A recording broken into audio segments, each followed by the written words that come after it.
It was one of those quiet, gray evenings that felt heavier than usual. The rain had been coming down in sheets all afternoon, tapping against the windows, like it had something important to say. I was curled up on the couch with a cup of chamomile tea and a fleece blanket draped over my legs, flipping through channels with nothing catching my attention when I heard the doorbell ring. I wasn't expecting anyone. I hesitated for a moment, wondering if it was just a package delivery. But then came a second knock, firm, urgent. I got up, slipped on my slippers, and opened the door. Standing there, soaked from head to toe, was my nephew Jason. He looked like he'd been through something. His usually neat, sandy blonde hair was plastered to his forehead, and his blue hoodie clung to his frame like it had absorbed the weight of his troubles. His brown eyes, so much like his mother's, were wide and unsettled. "Aunt Lisa," he said, his voice low, almost trembling. "Can I come in?"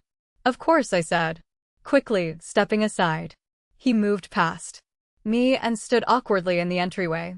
I grabbed a towel from the hallway closet and handed it to him. He dried off in silence while I watched him with growing concern. Jason wasn't the kind of kid who just dropped by. He was respectful, independent, always insisted on handling things on his own, even when he was little. Something was very wrong. I guided him to the couch and set a plate of reheated lasagna in front of him. He picked at it for a few minutes before finally speaking. "I'm in trouble." My heart sank, but I didn't let the panic show on my face. "What kind of trouble?" He swallowed hard, keeping his eyes on the half-eaten food. "I made some mistakes at college.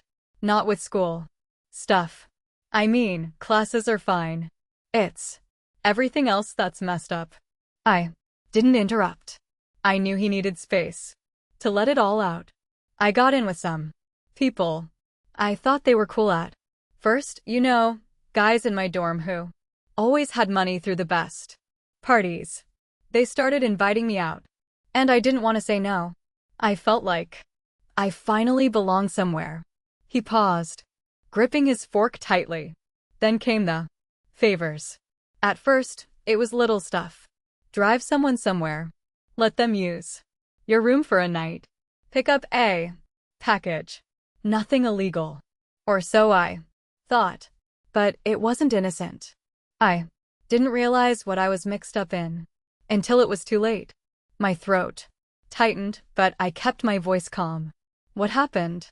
"I owe them a lot. And not just money. They're saying I need to repay them by doing one more thing. Something I don't want to do." I tried to get out of it. They laughed and told me to either do it or pay them back immediately. "Why not go to the police?" He looked up at me for the first time since arriving.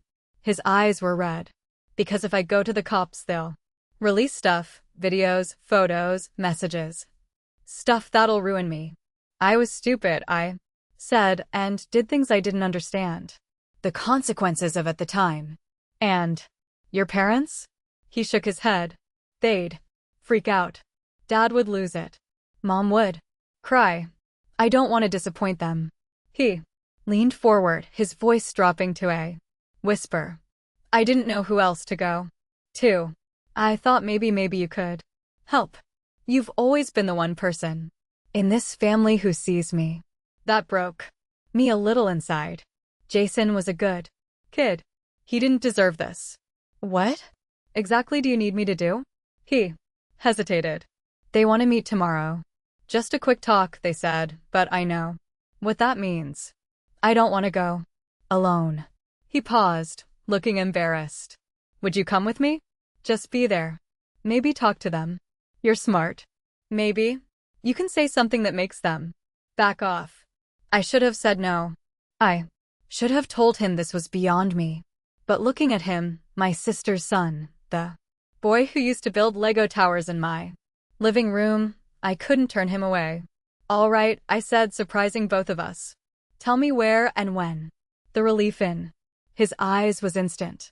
"We spent the rest of the evening planning. I made him shower, gave him a change of my ex-husband's old clothes, and let him crash on the couch. I barely slept, turning over worst-case scenarios in my head. But one thing was certain. I was going to stand by him. The next day we drove to a deserted parking lot just off a highway exit about 30 minutes outside the city. The air was thick with humidity, and my hands were damp on the steering wheel. Jason sat beside me, visibly tense. "There," he said, pointing toward a black pickup truck parked under a flickering lamppost. Two men stood nearby. They didn't look much older than Jason, but they carried themselves with arrogance that came from knowing they held power over someone. One had dark sunglasses and a muscled jacket despite the heat. The other was chewing gum aggressively, jaw twitching. We got out of the car. I kept my chin up, but inside my heart was pounding. "This is her," one of them asked, nodding toward me. "She's my aunt," Jason said. "She's just here to talk." I stepped forward. I wanted to clear a few things up. "You've made some threats to my nephew. He's young. He made some mistakes, but this has gone far enough." The guy with the gum smirked. "Mistakes have consequences, lady." "They do," I replied evenly, "but so do threats. I've recorded everything." Jason told me names, times, even this location. A copy is already backed up to a cloud drive set to send to law enforcement if anything happens to me or him. They exchanged a glance. "This some kind of bluff?" "Try me," I said, pulling out my phone. "The message has already been scheduled. I don't want trouble." "Neither does Jason. But we're not afraid of you." They stood there for a moment, weighing their options. Then the guy with the sunglasses gave a short laugh. "You got guts, I'll give you that." They turned to leave, shrugging like this had all been a minor inconvenience. Jason stared in disbelief as they drove off. "Did that really just happen?" he asked. I nodded, trying to steady my shaking hands. "Yes, but this isn't over. We're getting you help. The right kind." Back at my house, Jason broke down. Everything he had bottled up spilled out. His fear, his shame, his anger at himself. I held him while he cried, whispering that he wasn't alone. We spent the next few weeks focusing on getting him out of that toxic environment.